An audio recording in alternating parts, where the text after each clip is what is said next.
مختلف قسم کے نباتات پیدا کیے۔ ناظرین کرام، یہاں پہ جو ازواج کا لفظ استعمال کیا، اس سے مراد جوڑا ہے، یعنی اللہ نے جو نباتات ہیں ان کے بھی جوڑے بنائے ہیں۔ اگر آپ اس پہ غور کریں، آج سے 1400 سال 1500 سال پہلے اللہ سبحانہ وتعالیٰ نے اپنے کلام میں جوڑوں کا ذکر کیا۔ یہ جوڑے فقط انسانوں میں نہیں ہیں، یہ جوڑے فقط حیوان میں نہیں ہیں، حیوانات میں نہیں ہیں، یہ جوڑے پھلوں میں بھی ہیں، یہ جوڑے پھولوں میں بھی ہیں، یہ جوڑے درختوں میں بھی ہیں۔ تو اللہ نے اسی بات کو بیان فرمایا کہ ازواجا من نبات شتیٰ، کہ یہ مختلف قسم کے جو نباتات ہیں ان میں اللہ تعالیٰ نے جوڑے بنائے، اور اس کی بنیاد کیا ہے؟ اس کی بنیاد پانی ہے۔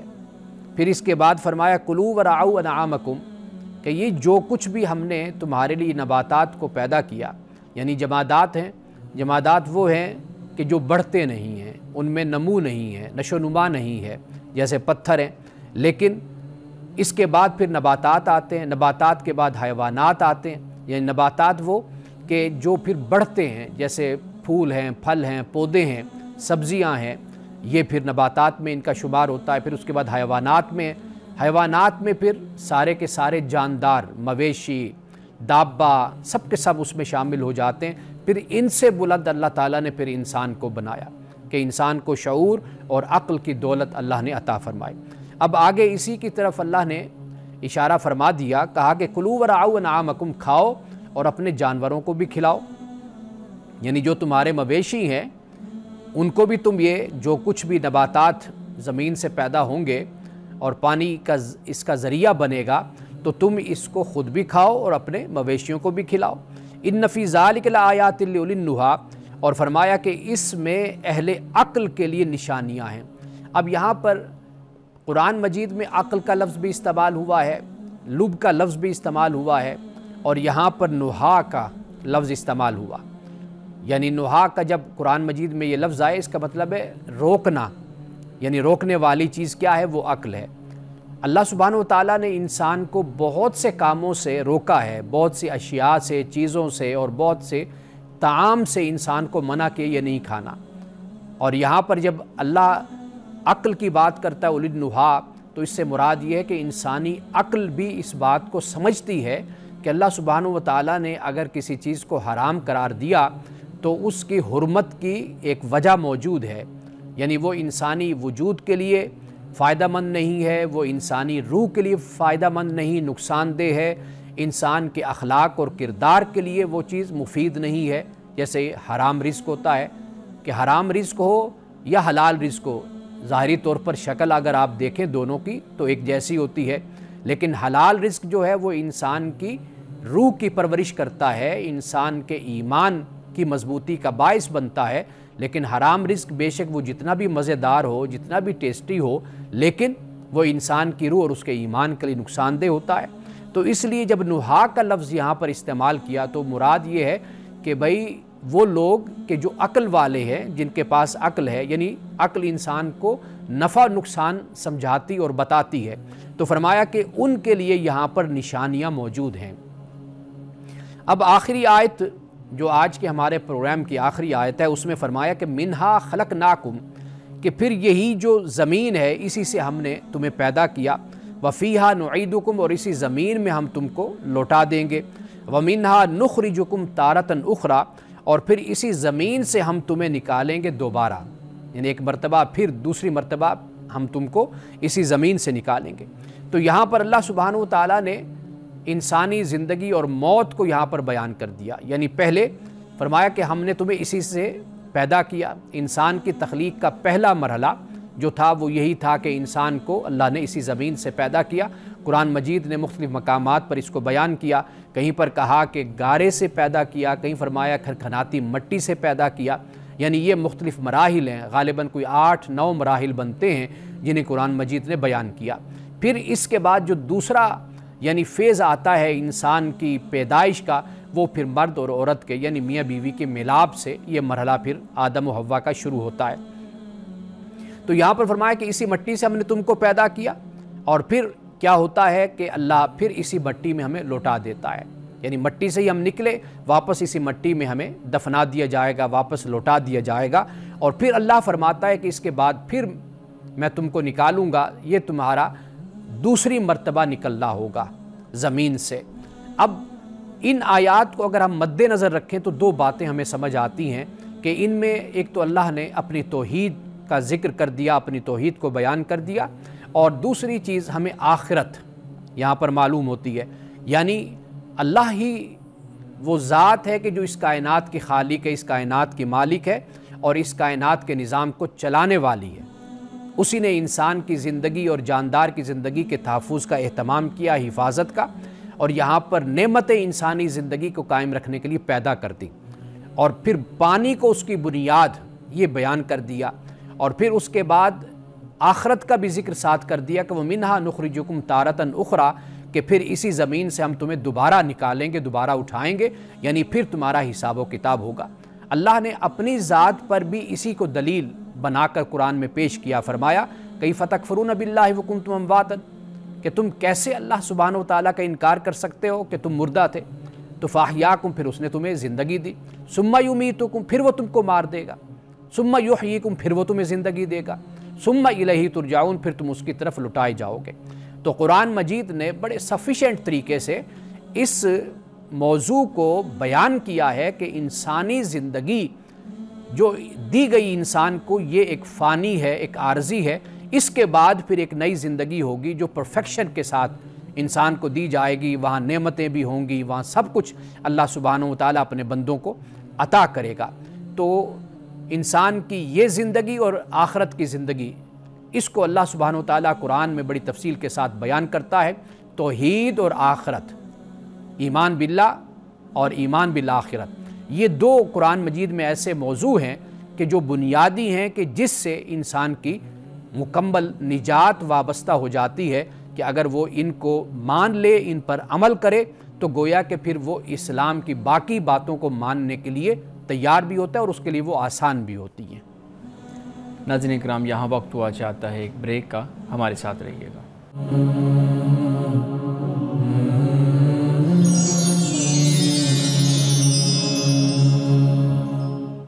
ویلکم بیک ناظرین۔ امان صاحب بہت شکریہ۔ وہ آیات جس میں اللہ رب العزت کی وحدانیت کا جو ذکر ہو رہا ہے، اور یہ وہ معاملہ ہے جہاں پہ فرعون کے دربار میں موسیٰ علیہ السلام کھڑے ہوئے ہیں، یہ وہی اصل میں منظر کشی ہو رہی ہے۔ اچھا، آپ نے انسان کے اوپر بات کی ہے، آپ نے وہ درجات بتائے ہیں کہ جانور ہے، پھر وہ انسان ہے۔ میں پوچھنا یہ چاہتا ہوں کہ کیا اس دنیا میں سب سے جو بہتر اور سب سے افضل مخلوق ہے وہ صرف انسان ہے، یا انسان کے اوپر بھی کوئی مخلوق ہے؟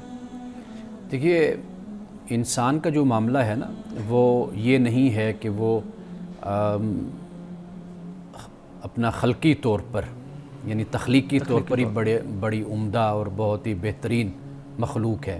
ٹھیک، قرآن پاک نے یہ کہا کہ لقد خلقنا الانسان فی احسن تقویم ثم رددناہ اسفل سافلین، بالکل صحیح، یعنی انسان کو پیدا تو کیا خوبصورت پیرائے میں ہم نے، لیکن انسان جو ہے یہ خود پھر گھٹیا ترین بن جاتا ہے، پست ترین ہو جاتا ہے۔ صحیح۔ تو یہ بات ذہن میں رکھنی چاہیے کہ انسان کی جو حیثیت ہے، جو اس کا مقام ہے، وہ اس کے اپنے ہاتھوں میں ہے کہ وہ کیا اپنے لیے منتخب کرتا ہے۔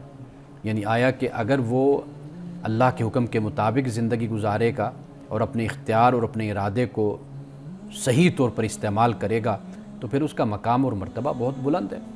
آپ دیکھ لیجئے کہ انبیاء علیہم السلام انسانوں میں سے ہیں، پھر آپ یہ دیکھیے شہداء بھی، صالحین بھی، صدیقین بھی، یہ سارے انسانوں میں سے ہی ہیں، لیکن ان کا مقام و مرتبہ کیوں بلند ہے؟ اس لیے کہ انہوں نے اللہ کی فرما برداری میں اور اللہ کی اطاعت میں زندگی بسر کی، جیسے خدا کا حکم ہوا اس کے سامنے اپنے سر کو انہوں نے جھکایا۔ بالکل ٹھیک ہے جی۔ دوسری طرف آپ دیکھیے کہ اسی دنیا میں ہی فرعون بھی ہے، نمرود بھی ہے، حامان بھی ہے، قارون بھی ہے، شداد بھی ہے، اور کتنے لوگ ہیں کہ جو شیطان ابلیس، یعنی آپ یہ دیکھیے نا کہ جو ابلیس کے نقش قدم پر، یعنی یہ انسان کا دوسرا روپ بھی سامنے ہے۔ تو اصل آغاز میں ہی جب انسان کو خدا نے، اللہ نے پیدا کرنا چاہا، ارادہ فرمایا، تو خلیفہ فرمایا نا، فرشتوں نے یسفک الدماء کے الفاظ، بالکل، من یفسد فیہا ویسفک الدماء کا، فساد پھیلائے گا اور خون بہائے گا۔ تو یہ ایک پہلو ہے کہ انسان خود کو بدترین اور پست ترین جگہ پر بھی اپنے آپ کو لا سکتا ہے اپنے کردار، اپنے اخلاق کی وجہ سے، اور بلند ترین جگہ پر بھی پہنچ سکتا ہے اپنے اخلاق اور اپنے کردار کی وجہ سے۔ تو لہٰذا انسانوں کے بارے میں جو اس طرح کے ہمارے خیالات ہوتے ہیں کہ بھئی یہ اشرف المخلوقات، اور میرا خیال ہے کہ اس کا جائزہ اس طریقے سے لینا چاہیے کہ انسان اعلیٰ ہے، اشرف ہے، بشرطے کہ وہ ایمان اور اخلاق اور کردار کے ساتھ ہے، وہ اعلیٰ اخلاق والا بھی ہو۔ اخلاق کے دوسری طرف یہ صورت بن جاتی ہے کہ وہ پست ترین ہے، بدترین ہے جب وہ نیکی کا راستہ چھوڑتا ہے، اپنے خدا کا راستہ چھوڑ کر شیطان کے راستے کو اختیار کرتا ہے۔ بالکل صحیح ہے۔ اچھا مولانا صاحب، آپ نے اپنی گفتگو میں جب پانی پہ بات کی ہے تو بڑی خوبصورت آپ نے گفتگو کی ہے۔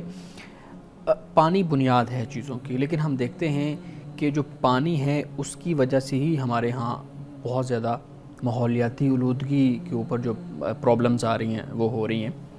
پوچھنا میں یہ چاہوں گا کہ اتنا سنگین مسئلہ جو ہمارے سامنے آ رہا ہے آج کل خاص طور پہ، اور آنے والی نسلوں کے لیے معلوم نہیں کہ کس طرح سے ماحول ہم چھوڑ کے جائیں گے، علماء کا جو منبر ہے، جو ایک مسند ہے، وہ ایسے معاملات کے لیے عام طور پہ استعمال ہوتی تھی، اجتماعات اس طرح کے استعمال ہوتے تھے، لیکن ہم دیکھتے ہیں کہ اجتماعات میں بھی اس طرح کی بات نہیں ہوتی، منبر سے بھی اس طرح کی بات نہیں ہوتی، گھر کے اندر بچوں کی تربیت بھی ماحولیاتی آلودگی کو سامنے رکھ کے نہیں ہوتی۔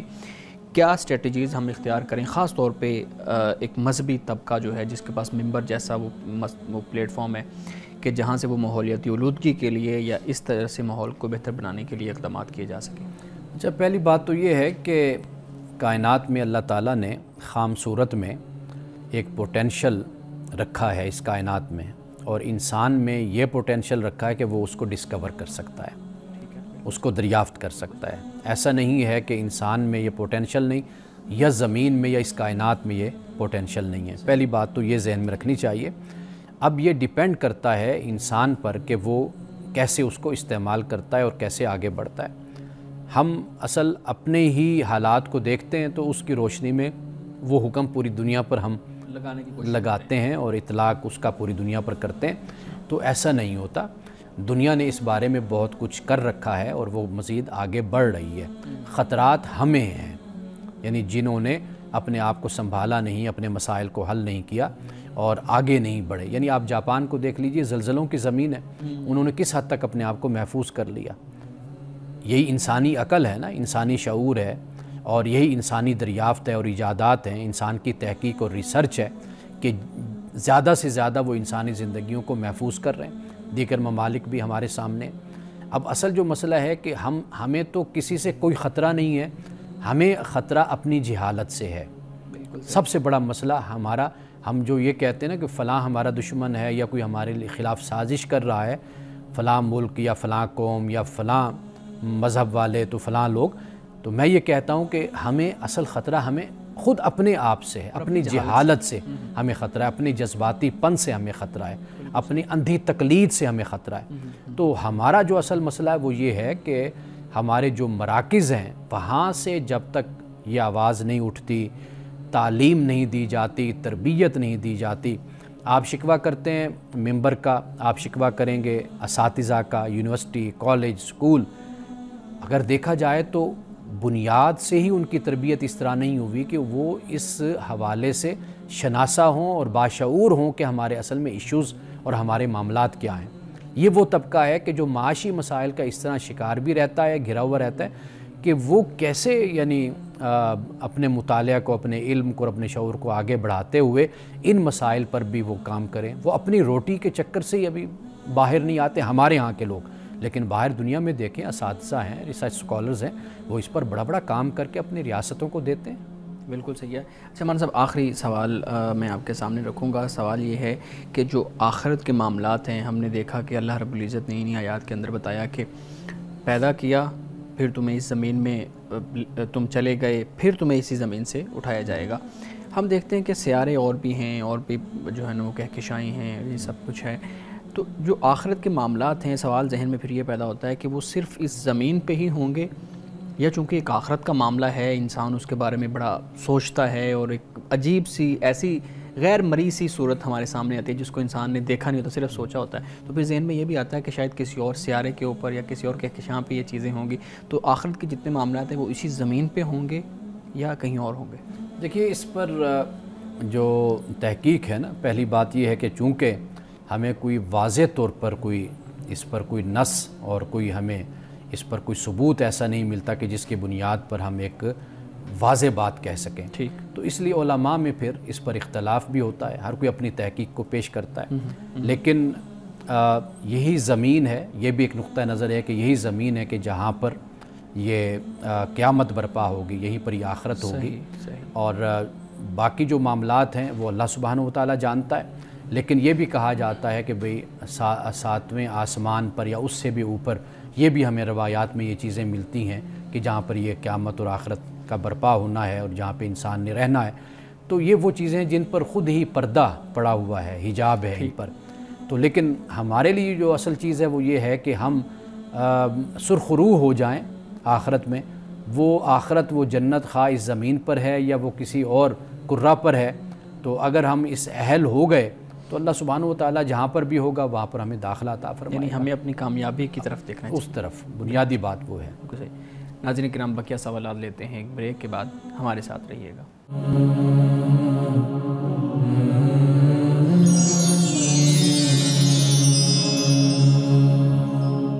ویلکم بیک ناظرین.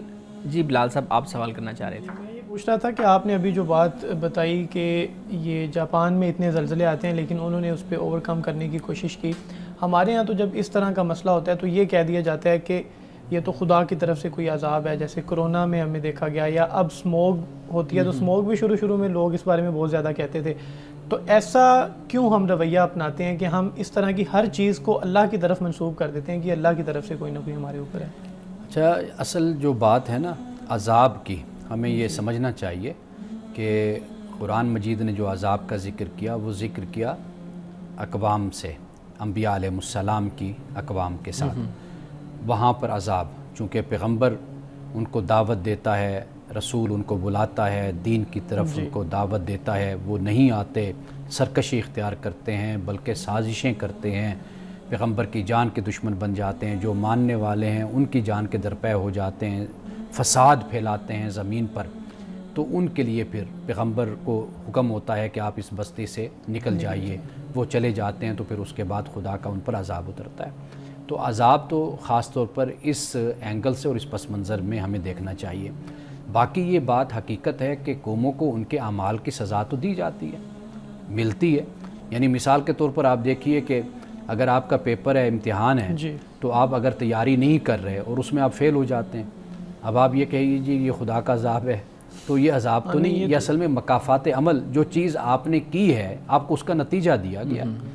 اسی طرح ہی دنیا میں قوموں کا معاملہ ہوتا ہے. جو قومیں اپنے آپ کو محفوظ کر لیتی ہیں, تحقیق کرتی ہیں, ریسرچ کرتی ہیں, دریافت کرتی ہیں کہ کس طریقے سے ہم اس کلیمٹی سے, اس جو ایک بحران ہے یا حادثہ, اسے ہم کیسے اپنے آپ کو بچا سکتے ہیں, تو وہ اپنے آپ کو بچا لیتے ہیں.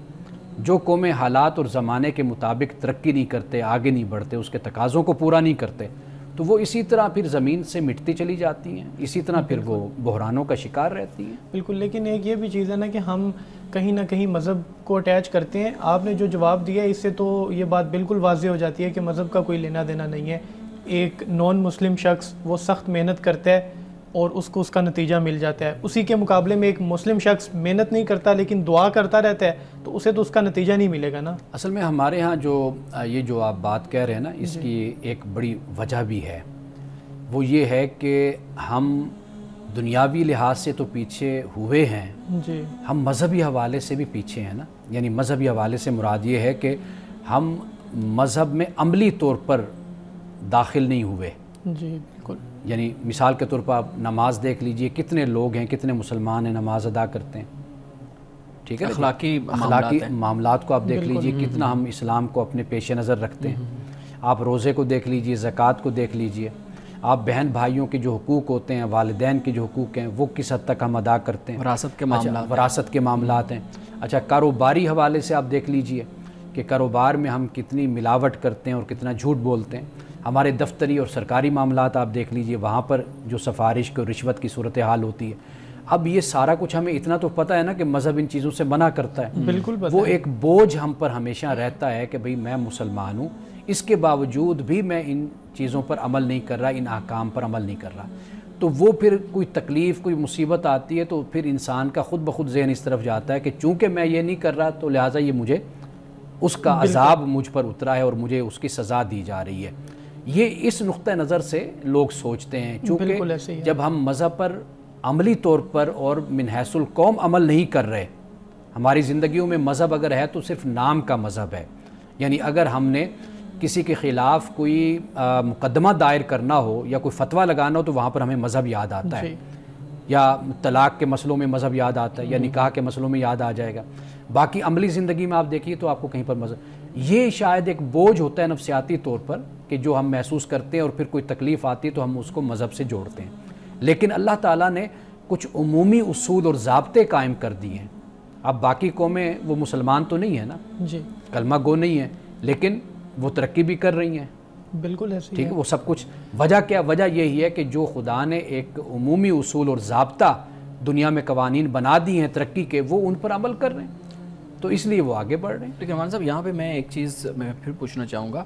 ہمارے ہاں ایک یہ بھی کانسیپٹ پایا جاتا ہے کہ جو لیڈ کرنے کا جو تصور ہے یا جو حق ہے، جو حکمرانی کا حق ہے، وہ اصل میں اب مسلمانوں کے پاس ہے.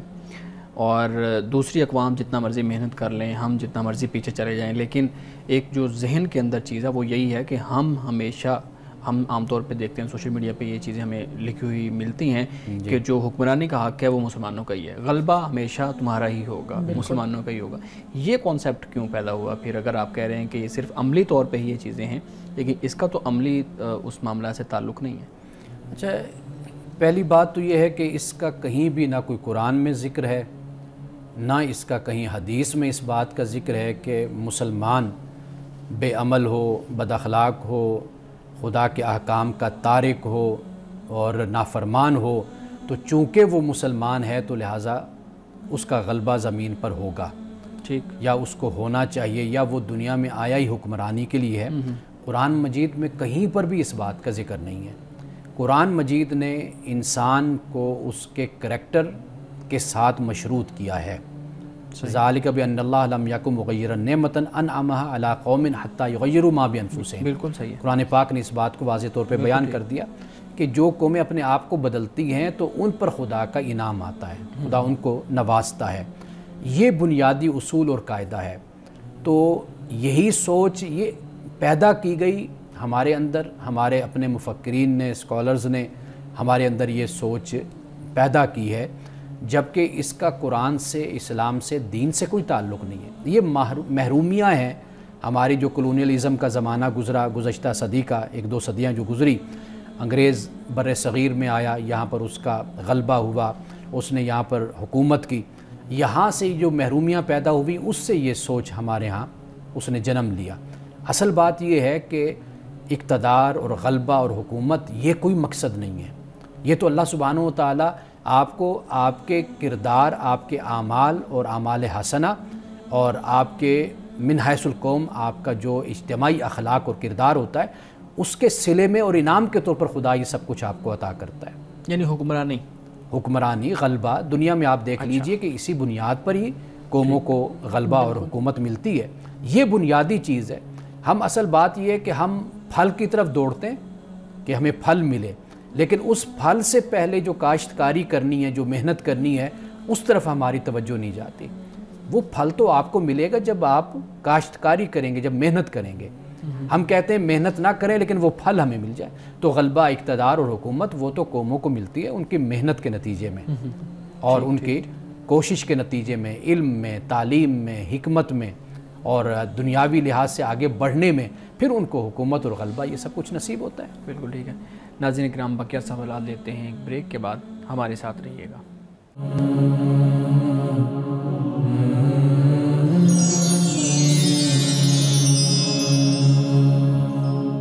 ویلکم بیک ناظرین. جی بلال صاحب پلیز سوال رکھیں. یہ بتائیے گا کہ پاکستان جیسے ملک میں، خاص طور پہ اس میں انڈیا کو بھی آپ بے شک شامل کر لیں، دیکھا یہ جاتا ہے کہ جتنے زیادہ مذہبی اجتماعات یہاں پر ہو رہے ہیں اور محافل ہو رہی ہیں، اتنی زیادہ ان ممالک میں نہیں ہوتی جو دنیا میں زیادہ ترقی کر رہے ہیں، زیادہ آگے بڑھ رہے ہیں. پھر مزے کی بات یہ ہے کہ اخلاقیات میں بھی وہ ہم سے بہت زیادہ آگے ہیں. وہاں پہ اس طرح کی گیدرنگز بہت کم ہوتی ہیں.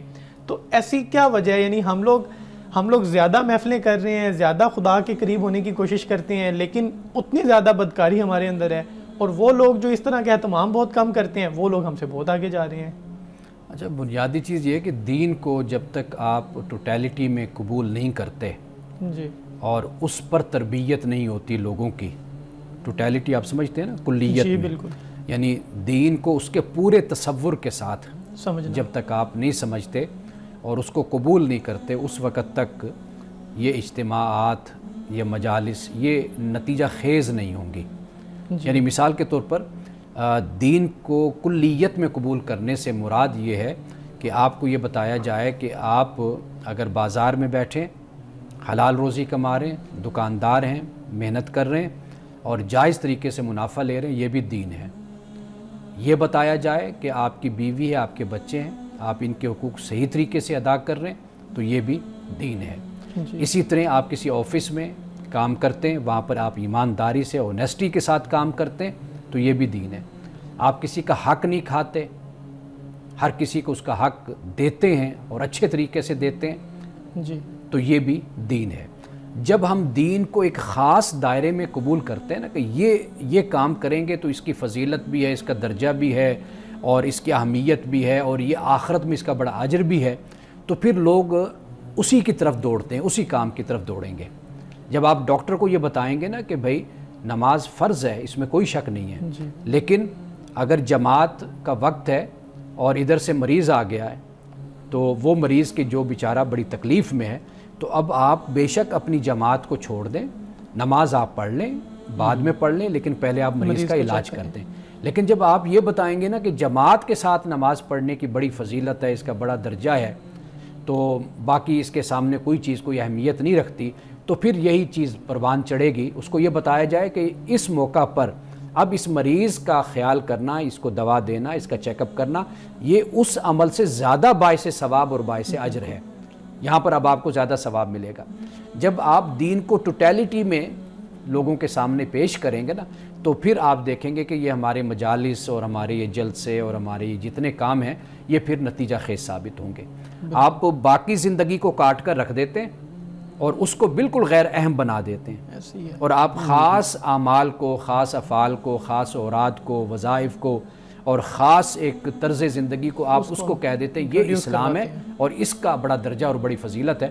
تو اس سے پھر لوگوں میں یہی رویہ پروان چڑھتا ہے کہ وہ پھر ادھر برائی بھی کرتے رہیں گے اور ادھر سے اچھائی بھی کریں گے, پھر برابر سرابر کر لیں گے, کہیں گے ٹھیک ہے اگر برا کام کیا ہے اور اچھا کام بھی ہو گیا تو لہٰذا اس اچھائی نے میری اس برائی کو ختم کر دیا, تو کوئی بات نہیں ہے, دونوں چیزیں چلتی رہیں پھر. اچھا, ایک چیز یہ بھی تو ہوتی ہے نا ہمارے ہاں کہ میں نے دیکھا ہے کہ اساتذہ جو ہیں وہ کتنا ایک مقدس پیشہ ہے اور پڑھانے والا اور دوسروں کی تربیت کرنے والا. اساتذہ کے اندر بھی یہ بڑا رجحان ہے کہ وہ اپنی ڈیوٹی کو تو عبادت نہیں سمجھیں گے, لیکن اس ڈیوٹی میں سے 2 ماہ یا 3 ماہ یا 40 دن نکال کے یا 15 دن نکال کے کسی مسجد میں جا کے وہ بیٹھ کے لوگوں کو تبلیغ کریں گے, تو وہ اس کو زیادہ دین کی طرف جو ہے نا وہ اہمیت دیں گے کہ یہ دین ہے. جبکہ اسٹوڈنٹس کے اوپر کیا اثر پڑ رہا ہے اس کا, وہ 15 دن 2 ماہ چھٹی ہے. تو مولانا صاحب یہ جو رویہ ہے, ہم بار بار اس رویے پہ بات کر رہے ہیں جو ہمارے ہاں پیدا ہوتا ہے.